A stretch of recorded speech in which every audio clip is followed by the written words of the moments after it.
Hello and welcome back to Season 2 of Fertility Talks, the Thérapie Fertility podcast. I'm your host, Ranae von Meding, and I'm so excited to be back hosting our second season of this podcast. Each week, I'll be sitting down with a different guest and chatting all things fertility. As always, our hope is that through this series, through honest conversation and information, we can strip away some of the stigma that often comes hand in hand with infertility and fertility treatment in Ireland. Today, I'm delighted to have our medical director, Dr. John Kennedy, in studio with us. And we did all of season 1 of the podcast together, so it's nice to be back together again. Absolutely. You know, the band back together. Yeah, quality's taken a dip, obviously, since I left, but maybe not so much. So this week we're going to be chatting about male fertility. Yes, the undiscovered country. So this is, to put it charitably, this is neglected. Male fertility is neglected. It's neglected by patients. It's neglected by clinics, and really, up until relatively recently, it's been neglected by science as well. And there's a couple of reasons for that.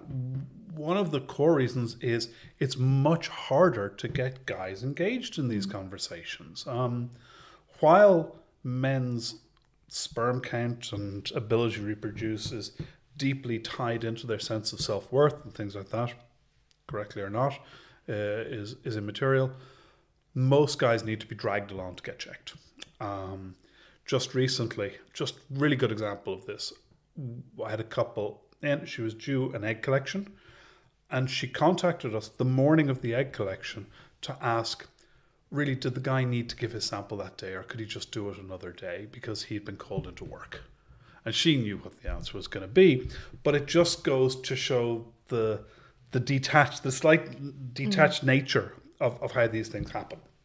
And so most guys do semen analysis because they've been brought to a fertility clinic to do one. Whereas not most, but a lot of women are much more fertility aware. And they might go get testing. Go and get testing and have an eye on the future and all the rest. Have you ever had someone coming in to do a semen analysis outside of a fertility cycle? Oh, yeah, but it's rare. Yeah. Like it's over 10 years, I've maybe seen it happen 10 times, maybe. Wow. Maybe, you know. So it's just not something that... It's not something that's on the radar. That's done, yeah. Yeah, it's not something that's on the radar at all. Until there's an issue. And is there often an issue? Well, the number we quote is 40 to 45% of the time when a couple come in with subfertility, there's a male factor. So it's very, very common. So this is critically important. It's massively important. And there's an awful lot of things that can be done. The simple fact of the matter is we're way better at treating male fertility and subfertility issues than we are female subfertility issues, like way better at it. We've got more tools in the box, we've got more armamentarium, and it's also a hell of a lot easier for guys to improve their sperm quality than it is for women to improve their egg quality. Yeah, that's always something that I find really unfair. Yes. That, in most cases, and I don't want to say in all cases because I know in some cases the quality does not improve, but in most cases with guys you can usually improve the quality. And if you can't improve the quality, there's scientific approaches you can take to kind of bypass. Yeah, absolutely. Yeah. So really at the core of it, guys should be getting checked. This should be a thing that's on people's radar, and you should be aware that semen analysis can change. So let's talk about what a semen analysis is. You give a sample. We generally recommend you avoid ejaculating for 3 to 5 days before you give the sample. If you ejaculate regularly every day, you can affect the count. The count will start to drop. You start to hit the law of diminishing returns. If you go longer than that, the sperm are sitting in the epididymis and the testes for too long, and you're not flushing through the system, and the motility can drop. So that seems to give you the fairest assessment of what the sperm is like. You're looking at 4 big parameters: the volume produced, the number of sperm, whether or not they're moving and what percentage are moving, and whether or not they look normal. That is to say, what percentage look normal. You're also looking at some other things. You're looking for things called round cells, which are like white cells, which can be an indicator of an infection. You're looking to see, are any of the sperm stuck together, anti-sperm antibodies or MAR test binding. You're looking at how sticky it is, how viscous or or fluidy it is. And obviously then you're looking for the rare things like presence of blood or something like that, which is thankfully very, very rare. So with that, you're trying to assess whether or not there's a reasonable chance of a spontaneous conception, if it's normal or if it's not. Now, what's really interesting about sperm counts is that every few years the World Health Organization updates the parameters of what they say a normal sperm count is, and every few years they're reducing that number down and down and down. It used to be like 30 million, then it was 25 million, it was 20 million, now it's 16 million. You've got Wow. 60, yeah, so When did it change to 16? last year. Yeah, because I remember hearing a figure that said 20. So Last year, yeah. Wow. Greater than 16 million per mil is considered a normal sperm count. And you wonder how well that correlates with spontaneous conception rates. We say it correlates well, but we just don't know. We know that sperm counts are dropping. There's no question about that. Internationally, nationally, everywhere, sperm counts are dropping.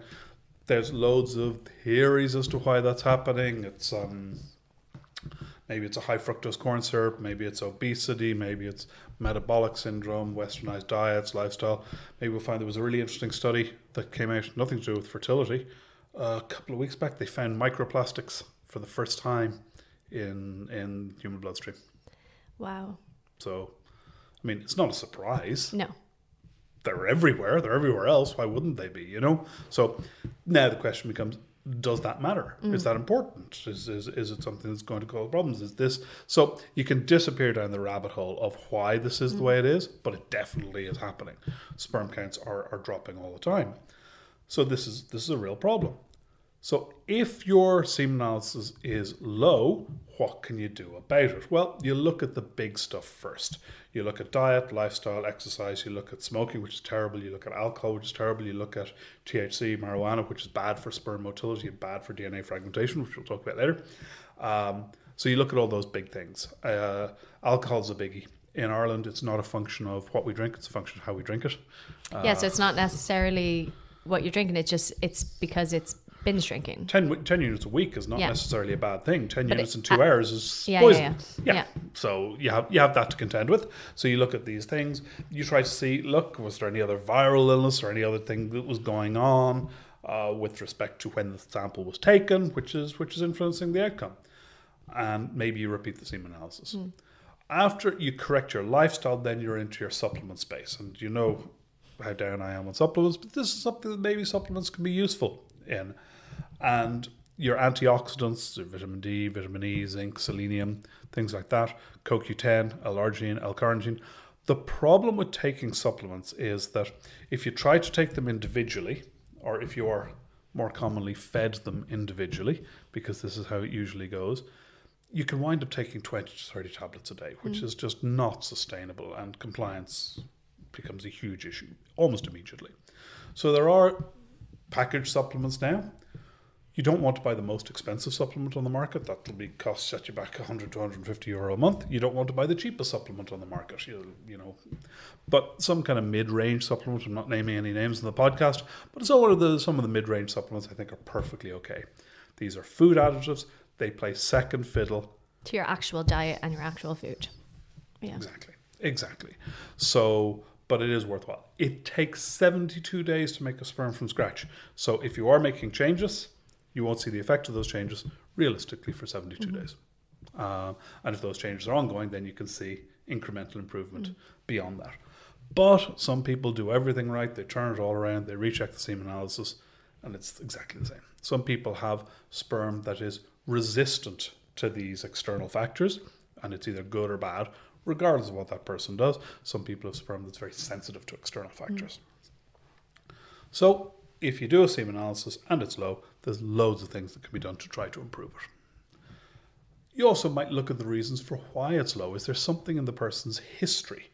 So do they have a history of mumps? Do they have a history of an undescended testicle? Do they have a testicular torsion or trauma or something beyond the norm that would do that? The other thing that people should do, just like breast examination for women, self-assessment of the testes for men is very important. If you've got testicular pain or you've got a sponginess in the back of the testes, you might have what's called a varicocele. You know what that is? I do now. Some people may not, though. So you've got this network, this plexus of veins that sits behind the testes. Varicocele is where some of them get inflamed and engorged, and The testes are outside the body because the sperm don't want to be at the same temperature as your core. They want to be cooler. And a varicocele kind of acts like a hot water bottle behind the testes. And it gently warms up the testes, and so the sperm can be worse. If you have a varicocele, it can be clipped, it can be removed, and you can get quite a dramatic improvement in sperm. And how those are quite common. They are. They're very common. Yeah. They're very common. A lot of people. So some people might have them, might not. So if your sperm count is low, you could consider seeing a GP, seeing a urologist, having an ultrasound, and trying to see is that a feature. And are there any other kind of illnesses or conditions that would mean that people would have, very low semen or non-existent? So if somebody has a critically low, like really, really low sperm count, or what's called azoospermia, then you start trying to work out. If somebody just has a low count and they do all those stuff, we tend not to disappear down the investigative pathway. You can, but it tends not to yield much stuff, and the treatment matrix tends to remain the same. We'll circle back to that. So, but if you've got a critically low sperm count, then there's things you should check. So you should do a hormonal screen to see how hard. So FSH and LH in women coordinates release of follicles and eggs and growth of eggs. FSH in men coordinates release and manufacturing of sperm.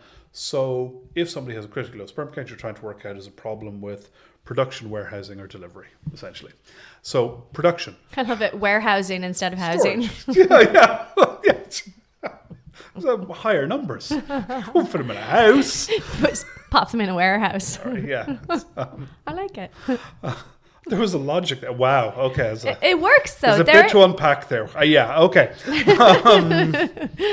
So how high is the FSH? Because it works on a positive and negative feedback loop system. So if the FSH is very high, it means the testes are really struggling to make sperm in the first place.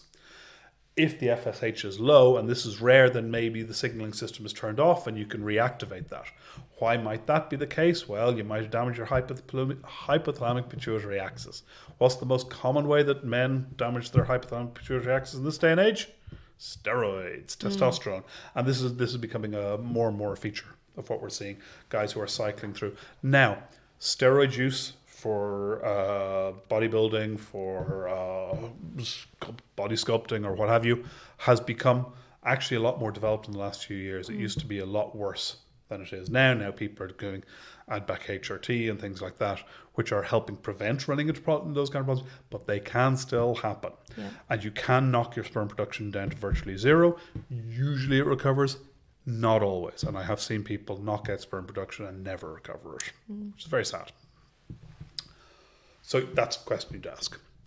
So you do the hormone screening, you check their prolactin, you check their thyroid, see if there are any systemic issues, you do the ultrasound, and then you do some genetic screens as well. 1 in 17 to 20 of us is a carrier for cystic fibrosis in Ireland.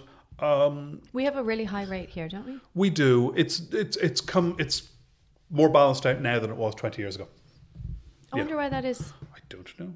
I think might have been a little bit of over-reporting in Ireland, I think, and under-reporting elsewhere, perhaps.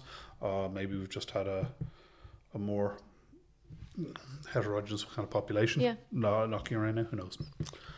So, a proportion of men who are either have cystic fibrosis. Well, if you have cystic fibrosis, there's going to be sperm issues there because you have cystic fibrosis. But if you're a carrier for cystic fibrosis, a small portion of men will have difficulty manufacturing sperm and especially transporting sperm.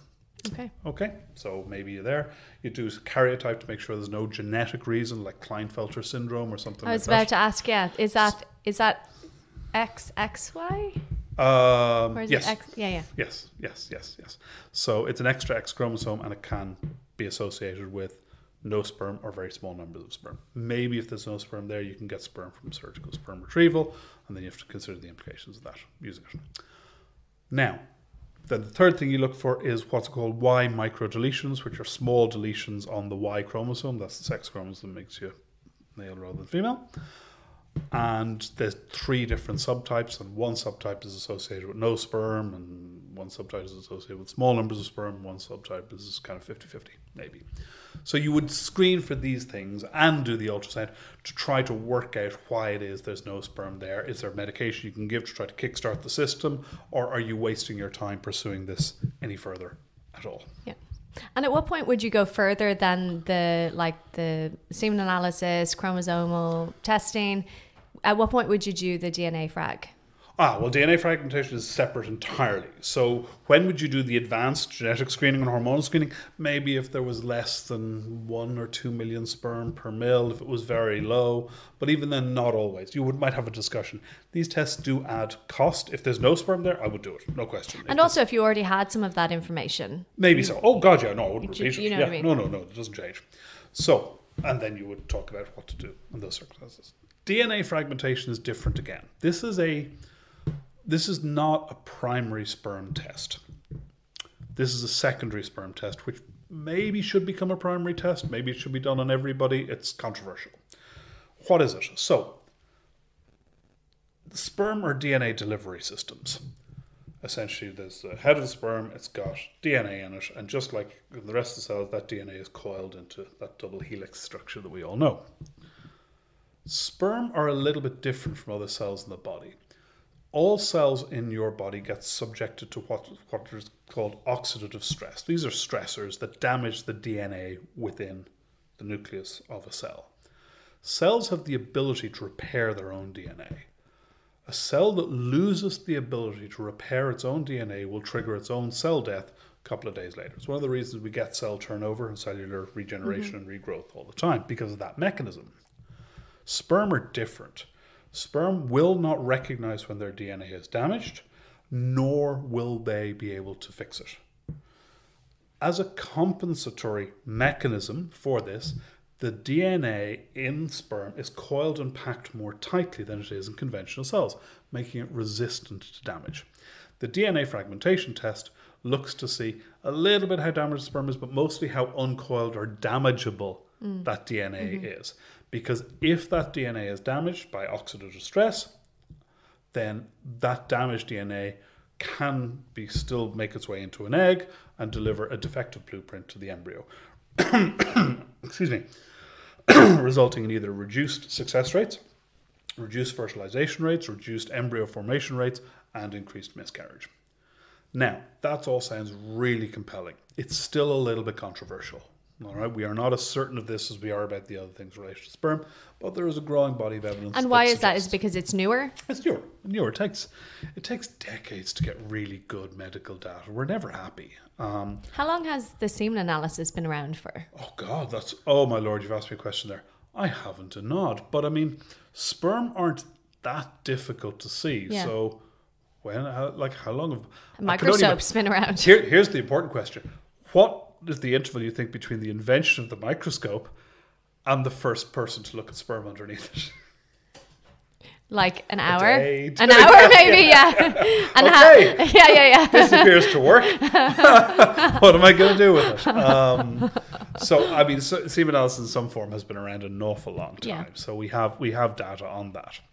And there's loads more semen analysis being done than there are DNA frags. Yeah. DNA fragmentation tends to be done, I suppose so does semen analysis, but DNA fragmentation tends to be done very much in the context of IVF and ICSI and advanced fertility treatments. And that can be done within any, most fertility labs. Oh, yeah. On site. No, semen analyses are done on site. Yes, but the DNA frag goes off. Yeah, so that's why labs. And there's loads of different ways of doing it, and there's subtleties to that. But yeah, it needs to be. So there's far fewer labs doing. Oh, absolutely. Hardly any. Probably. Yeah. So the sample has to be frozen and sent off there, and it's a whole thing, you know. Mm-hmm. So that adds cost, it adds time. So who would I do a DNA frag on? I would do a DNA frag on a guy whose sperm has delivered 2 miscarriages, on somebody who's over 40, on somebody who's had a poorer fertilization rate than anticipated with IVF, on somebody who is obese or is a heavy smoker or heavy drinker, has gout or high cholesterol or diabetes or. And so if they have some kind of medical comorbidity, I'll probably recommend a DNA frag. And the simple rule of thumb is that if I'm thinking of whether I should ask this guy to do a DNA frag or not, you probably should do one. All right. And gradually that net is getting wider and wider and wider until eventually it will be a case of, look, this is something that's worth doing. There's only 2 reasons to ever do a test. The first reason is because you want to know the answer. The second reason is because the answer is going to change your management. Now, high DNA frag is associated with poor semen analysis. So if you have a poor semen analysis, you're likely to have a higher DNA frag, which is bad. However, it is possible to have a perfectly normal DNA analysis and a high DNA frag. Now, if you have a perfectly normal semen analysis and a high DNA frag, well, maybe there's something else going on there. Maybe by taking high-dose vitamin D or supplements, you can bring that DNA fragmentation down. That works about 50% of the time. Or you can reduce the effort the sperm has to make to get into the egg, reducing its oxidative stressors. And that means you would suggest doing ICSI rather than IVF. IVF leaving the eggs and sperm in a dish together, ICSI injecting the sperm into the egg. So in an IVF, the sperm actually has to do quite a lot of work. Not that much. They're in a dish together. I know, but like if you're thinking of like the size of a sperm and like on a dish, that's really far. Right, we're heroes. But it is. That's what we have in our armamentarium. Whereas with the ICSI, it's a one is selected and then if somebody has a very high DNA frag, and this again is more controversial again, you could consider doing a surgical sperm retrieval and taking the sperm directly from the testes, thereby reducing. Is that kind of protecting it? Well, they don't have to move through. They don't have to make the journey. The ejaculation and all the rest. Yeah, so okay. you're minding them carefully. But again, that is somewhat controversial too. Okay, so in terms of if you've done all these tests, if it still hasn't worked out in terms of fertility treatment, pregnancy. Or you found out that there are no sperm there, what are the options? Well, aside from just not moving forward. So I suppose we got ahead of ourselves slightly. I'm going to pull it back ever so slightly, because if you have a low sperm count, what do you do about it? You try to fix it, and if that's not working, then you look at ICSI. And ICSI overcomes a multitude of sins. So we know that you need an egg and a sperm to make an embryo, and we know that the egg is probably more important than the sperm. Now, the sperm is growing in importance. With every passing year, we're realizing that sperm are more than just a DNA delivery system. They do have other roles to play in embryogenesis and formation. So what can you do about that? Well, you can inject a sperm into an egg. On an average cycle, if you get between kind of 6 and 20 eggs, if you have a critically low semen analysis, let's say you only have kind of 0.1 million sperm per mil, that would be very, very low. 0.1 million sperm per mil is still a couple of 100,000 sperm. If you produce 15 eggs, you only need 15 moving sperm. ICSI just takes care of an awful lot of problems. Now, while there is still a reduced chance of success if the sample is very poor versus if the sample was completely normal, it's not as big as you think. So if I had a 29 or 30-year-old woman who had 20 eggs, and I thought that the live birth rate with IVF and a perfectly normal sperm sample was 65 to 70% cumulative. If the sperm sample is terrible, 55, 60, it's a hit, and it's a significant hit, but it's still not totally worth going for. Yeah. Exactly. Whereas if I have somebody who's got a diminished number of eggs in the same proportion, you're on an absolute hiding to nothing. The two aren't even comparable. So ICSI overcomes it in multitudes, and that's why we have been so neglectful overall of sperm health and sperm investigation and awareness and all the rest of this stuff, because if there is a problem, the solution's ICSI. And you do all of these things, you take your supplements, you do your secondary tests and all this, and you know what you do at the end of it? You do ICSI. Yeah. So it is somewhat, maybe it's lazy, but it is cheaper and easier to bypass a lot of that and just go straight to the thing that's going to fix it. Yeah, so if you had a poor semen analysis, we can repeat it, we can take it, and you should be doing this anyway. You should make our lives easier, make your life easier, give yourself a chance of spontaneous conception. By all means, repeat, but understand that if the count is 4 or 5 million and the motility is 10%, while you might get improvements, and maybe I have seen 0 turn into normal, it's more likely that you will be in a situation 3 or 6 months from then where you're kind of going, okay, it's a bit better, it's exactly the same, we need to do ICSI. Meanwhile, Time has gone on. Time has gone on. The eggs are a little bit older. The AMH is a little bit poorer. So there is always a tension there, and it's something you need to be very aware of. So if you have somebody and you've done all of this, and for whatever reason, either there's no sperm there or the sperm isn't suitable, then I suppose you're looking at an alternative source of sperm, or you're looking at donor sperm. And is that something that has happened frequently? Oh yeah. I would have had plenty of couples over the years where they've got bad news, or else they understand that their chances are substantially lower for whatever reason with using his sperm, and they look at donor sperm. I've worked over the years with donor sperm and donor egg, and I've always felt that donor sperm, philosophically for me, is a slightly bigger hurdle to get over. And why is that? Well, and speaking as a man, it's with donor egg, the big upsell on donor egg, and what gets an awful lot of women through the process of donor egg, is that they carry. And that's as I'm sure all mothers will state, a very, very powerful bond. That's something that supersedes an awful lot of other connections that you'll have in your life when one person grows inside another person. So irrespective of the source of the genetic material for the egg, there's an ownership there. There's no question about that. The guy doesn't have that. He doesn't even have that to cling to, So I'm always in admiration and awe of the men who step up and they get given pretty devastating news and they absorb it and they go into problem solving mode and they deal with it and they get on with it. And when you look at the data on the outcomes here, they're actually really good. The guys bond really well with those children. Their dad. Of course they do, because they're their kids. Yeah, but it would be easy to see logically how it might go a different way. Yeah. And I think it speaks well to them. That's Here's a question. In terms of using donor sperm, do you see a difference with a heterosexual couple who uses donor sperm and, say, a same-sex couple who do an IUI and the second female parent is not physically connected with DNA, with carrying? Do you see a difference there, or?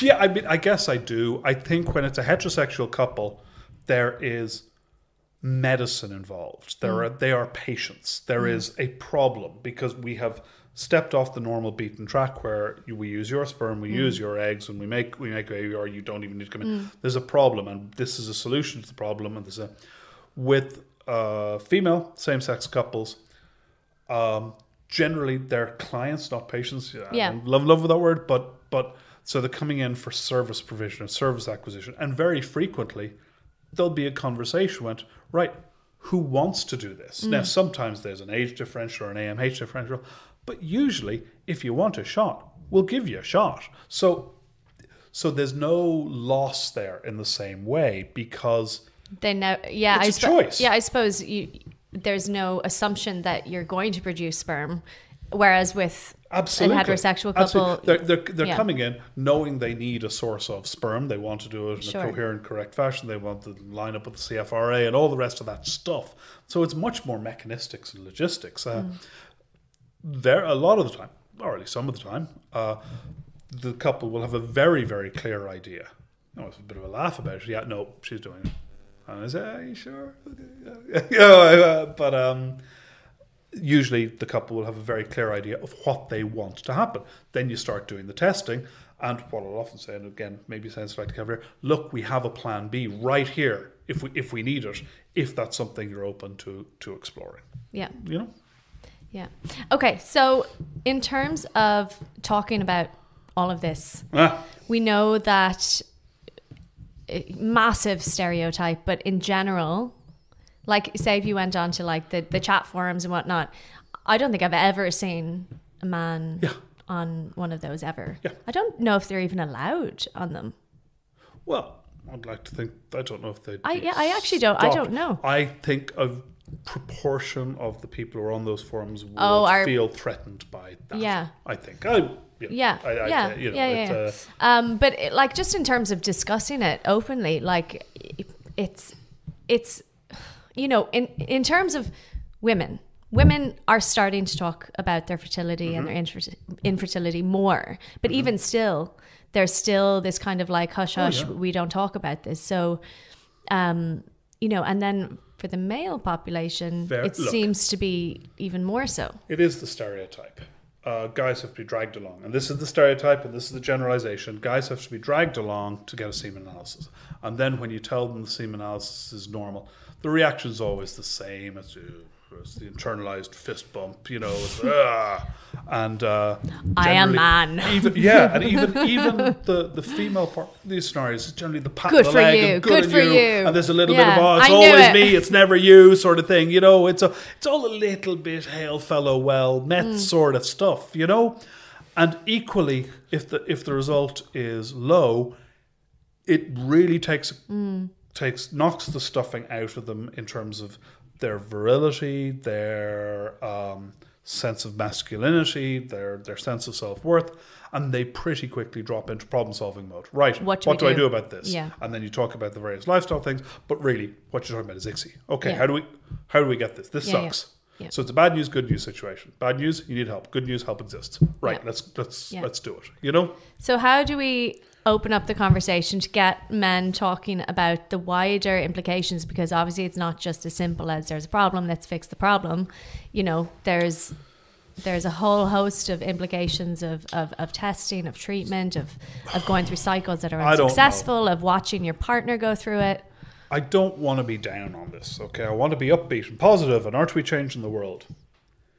It's taken us years to get to the point where we're talking more openly about female fertility, female health awareness.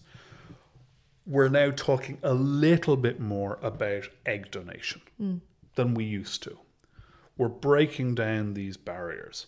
It has been a monumental job of work that's been done by certain people in the media, by fertility specialists, by the likes of you know, proponents in the field who are pushing this conversation, pushing this narrative, getting help, the incredibly brave individuals who go through fertility treatment and are willing to publicly share their stories. So powerful and so scary for them, especially if you're one of the early ones. My God, the stigma and shame. I remember not so long ago, wasn't that many years ago, somebody being terrified because she was from a small rural town that somebody would find out she went through fertility treatment because how she'd be looked on in the town. There's a lot to unpack there, isn't there? You know?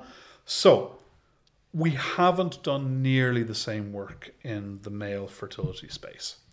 So what can we do? Well, what we are doing, you can make sperm testing more accessible. You can make it cheaper, make it available, make it easier to get the results, make it easier to get information about the results. I give resources on this. You can do a Male Fertility Awareness Week, which you're going to talk about later on. And you can try to get guys doing it. What we need, and there's a few of them out there already, but we need more of them, we need brave souls to share their stories. That's really what's going to carry this day. And then we, as healthcare professionals in this space, need to support them in them telling their stories. That's how it worked for IVF and fertility. That's the only way it'll work for this, I think. Yeah. It'll happen. It'll just take time. Yeah. So, let's talk about the Male Fertility Fortnight that we're running. So at the moment on our social media, we are running just an awareness campaign, I suppose, talking more about male fertility, and just giving people information and things that they may not know, and you know, sharing some patient stories and whatnot. And this is all going to culminate in a 4-day free testing event for people who are not already patients of the clinic to come in and get a free semen analysis done. Bingo. You know, I think, look, this is the kind of thing that we want to do. Want to keep it rolling, just to, as you say, build that awareness. Just get checked.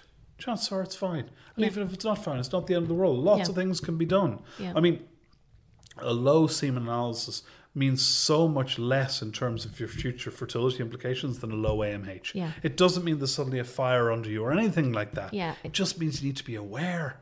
You know, I love that. So it's not necessarily for anybody who is even going through fertility treatment or considering becoming a parent. anybody can come in and get their sperm checked. Yeah. Cool. Absolutely.